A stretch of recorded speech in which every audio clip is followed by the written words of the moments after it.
ازيكم عاملين ايه؟ يا رب تكونوا بخير. النهارده سفرتنا هتكون سفرة تشكيلة محاشي حلوة جدا. احنا عملنا قبل كده خلطة المحشي، ولكن هنعملها مع بعض النهارده تاني عشان نقول بعض التفاصيل بتفرق جدا في طعم المحشي. كمان هنعرف ازاي يكون المحشي بتاعنا طعمه ولونه وشكله وريحته تجيب اخر الشارع. وهنعمل سفرة حلوة جدا. كمان هنعمل محشي الكوسة في الفرن على طريقة ماما، وهتعجبكم جدا جدا. وقبل ما نبتدي في الفيديو نصلي على الرسول ونحط لايك للفيديو، ويلا نشوف عملنا سفرة المحاشي الحلوة دي ازاي مع بعض. اول حاجة عندي هنا علشان هنعمل محشي كرنب، جبت الكرنبة وسلقتها وقطعتها معانا بالشكل الحلو ده كده، واحنا سلقناها قبل كده مع بعض.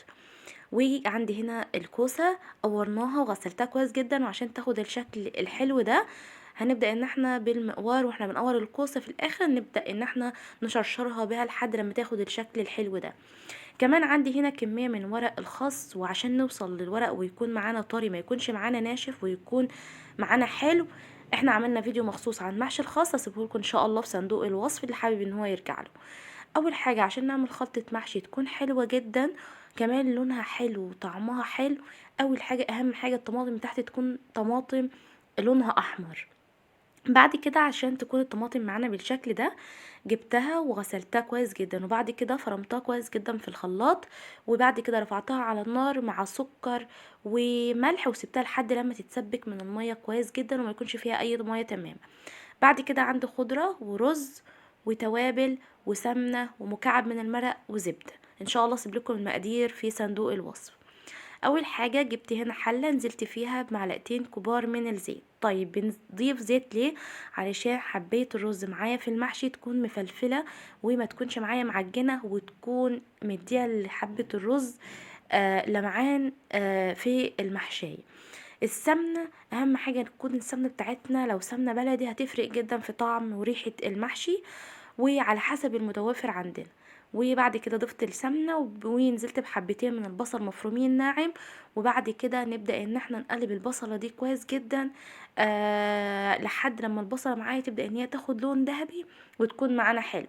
بعد كده نزلت عندي بالطماطم اللي اوريدي متسبكة كويس جدا، وثلاث معالق من الخضرة وتوابل ومكعب من المرق بيدي طعم حلو جدا لخلطة المحشي. بعد كده نخلط كل المكونات دي مع بعض، وبعد كده نسيبها لحد لما تاخد كده وتدي مع بعضها شوية من التوابل والخضرة، ولو فيها اي نسبة مية لسه ما تسبكتش تبدأ ان هي تتسبك وتكون معانا بالشكل الحلو ده. طيب لو الطماطم عندنا مش متسبكة هنبدأ ان احنا نرفعها على النار بنفس الطريقة، نقلي عادي بالبصلة لحد لما الطماطم معايا تتسبك كويس جدا، وبعد كده نضيف الخضرة والتوابل ومكعب المرق لحد لما تكون معانا بالشكل التحفة ده. ريحتها فعلا بتكون ريحتها تحفة جدا، وبتفضل ريحتها في المطبخ كده لفترة طويلة، وبتكون طعمها حلو جدا. جربوا الطريقة دي هتعجبكم جدا. عندي هنا كمية من الرز مغسولة كويس جدا ومتصفية من المية. بعد كده نزلت عندي بخضرة شبت وبقدونس وكزبرة ومفرومين ناعم، وبعد كده نزلت عندي هنا بخلطة الصلصة او تسبيكة الطماطم. وبعد كده نبدأ ان احنا نقلب كل الخليط ده كله مع بعضه كويس جدا. وفي الاخر كده ضفت شوية من الملح، وكمان كمون وكزبرة نص معلقة ونص معلقة. وبعد كده خلطتهم كويس جدا، وبتكون خلطة المحشي معانا بالشكل الحلو ده. بعد كده بحب دايما في اي محشي يكون سهل بحب ان انا ابتدي فيه في الاول. عندي هنا صينيه فردت فيها ورقه خضراء من المحشي وشرايح من البصل والجزر والطماطم ورشه من الملح والفلفل الاسود.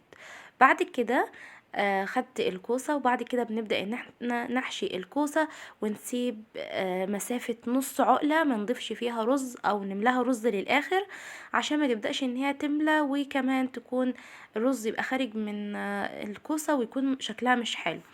بعد كده عشان كل كوسة تفضل محتفظة بالرز اللي جواها، بنبتدي ان احنا ندخل كل فتحة والتانية في الكوسة ونمشي بالشكل زي ما انا برص بالشكل ده كده.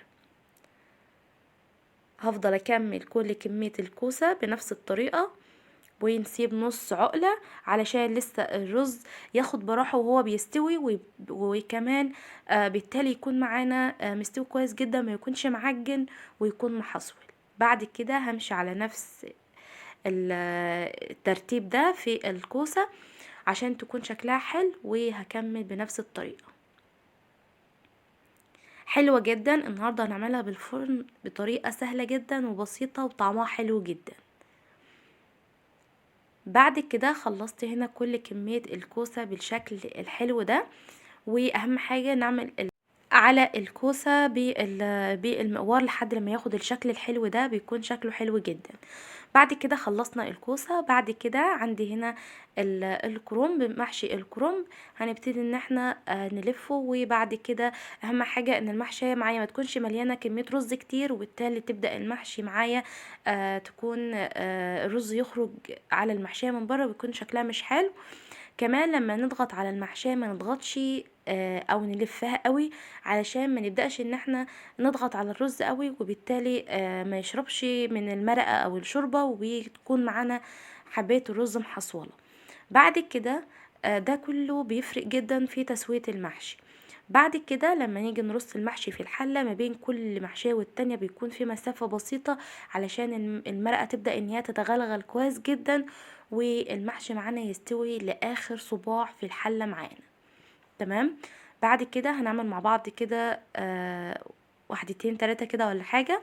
وبعد كده هناخد حلة المحشي دي، وبعد كده هكملها انا وماما بالشكل ده. بعد كده هكمل بنفس الطريقة. حبيت بس اعمل معاكم كذا صباع من المحشي، واقول لكم على بعض التفاصيل اللي بتفرق جدا في تسوية المحشي. بعد كده خلصنا هنا حلة محشي الكرنب. وبعد كده عشان نعمل محشي الخاص هنعمل مع بعض كام واحدة. وبنبتدي ناخد كمية من الرز، وبعد كده بنبدأ ان احنا نلفها زي السمبوكسة بالظبط بالشكل ده، يمين من الجهة دي للجهة دي لحد لما نقفلها بنفس الطريقة. بعد كده على اخر فتحة من او قفلة من المحشي بنبتدي ان احنا نحطها في الحلة عشان تفضل المحشاية ثابتة زي ما انا حطيتها، ما يبدأش الرز يبدأ ان هو يخرج منها. كمان واحنا بنلف المحشي الخاص ما نضغطش عليه قوي، علشان لو ضغطنا عليه قوي الرز بيبدأ ان هو يحبب كده وبيدي منظر للمحشية من بره مش كويس. فاحنا عايزين تكون بتلمع وتكون شكلها حلو وتكون معانا حلوة بالشكل ده. بنبدأ نلفها بنفس الطريقة لحد لما تكون بالشكل الحلو ده. بعد كده هفضل بقى اكمل كل الكمية بنفس الطريقة. وبعد كده ناخد المحشي ده واكمله مع ماما. ولكن حبيت ان انا اعمل معاكم كذا واحدة من الكرنب وكذا واحدة من الخس. محشي الخس بيكون من انواع المحاشي الحلوة جدا، وان هي سهلة ما بتاخدش وقت. وان شاء الله اعمل لكم فيديو محشي حلو جدا الخاص بطريقة تانية ومختلفة عن المحشي بالطريقة دي، هتعجبكم جدا جدا، وان شاء الله نعمله مع بعض. بعد كده عندي هنا مرقة، عندي الفرخة كنت سلقتها وبقت معانا الشوربة الحلوة بالشكل ده. بعد كده المرقة بتكون سخنة، وبعد كده بننزل عندي هنا بالمرقة لحد لما تغطي سطح المحشي وتكون معانا بالشكل ده. بعد كده عندي هنا من تسبيكة الطماطم اللي احنا سبكناها للخلطة، خدت منها كده حوالي كوباية. بنبتدي ان احنا ناخد من الصلصة دي، بنوزع طبقة كويسة من ناخد كام معلقة كده من الصلصة ونبتدي نوزعها على المحشي. بتدي طعم حلو جدا للمحشي وتخلي لونه حلو. والتركية دي من ماما بتعملها على طول في المحشي، فبتكون طعمها حلو، فحبيت اقولها لكم. بعد كده عندي هنا محشي الكوسة، نزلت عندي هنا بالمرقة لحد لما يغطي نص الكوسة، نص حجم الكوسة. تمام. بعد كده هناخد نفس كمية خلطة الصلصة او التسبيكة، ونبتدي ندهن الكوسة بتاعتنا دهنة كويسة جدا من الصلصة لحد لما الكوسة معانا تكون واخدة طبقة حلوة جدا من الصلصة بالشكل ده. بعد كده هندخلها الفرن لحد لما تاخد لون كويس جدا من فوق ومن تحت وتستوي.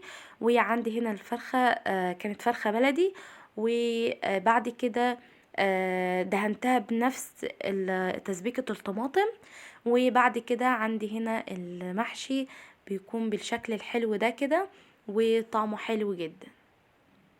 بعد كده ده كده شكل الكوسة، دخلتها الفرن الفلاحي، الفرن اللي احنا متعودين عليه وبنعمل فيه كل حاجة.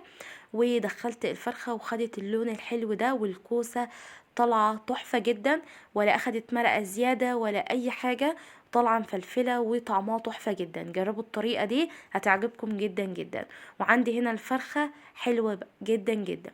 بعد كده عندي هنا عشان نعمل مشروب يكون سهل كده وسريع، عندي هنا الباكت او العلبة اللي بتبقى جاهزة دي، اللي هو العناب، كان متوفر عندنا. فضفت معلقتين كبار من الخليط وعليه سكر ومية متلجة، وبعد كده بنخلطهم في الخلاط كويس جدا، وبيكون معانا بالشكل الحلو ده. وان شاء الله نعمل العناب بطريقة سهلة جدا في البيت. وده كده المشروب بتاعنا، مشروب سهل وحلو جدا. وده كده كان الفيديو بتاعنا النهارده، عملنا فيه تشكيلة محاشي حلوة جدا. عملنا محشي الكرنب ومحشي الكوسة. جربوا محشي الكوسة بالطريقة دي على طريقة ماما، هتعجبكم جدا. و ما بتاخدش وقت في الفرن ولا اي حاجة. اهم حاجة يكون الفرن بتاعنا درجة حرارته عالية عشان يكون معانا حلو جدا. وده كده شكل الفرخة، حاجة كده حلوة زي المشوية واحلى كمان، وطعمها حلو جدا.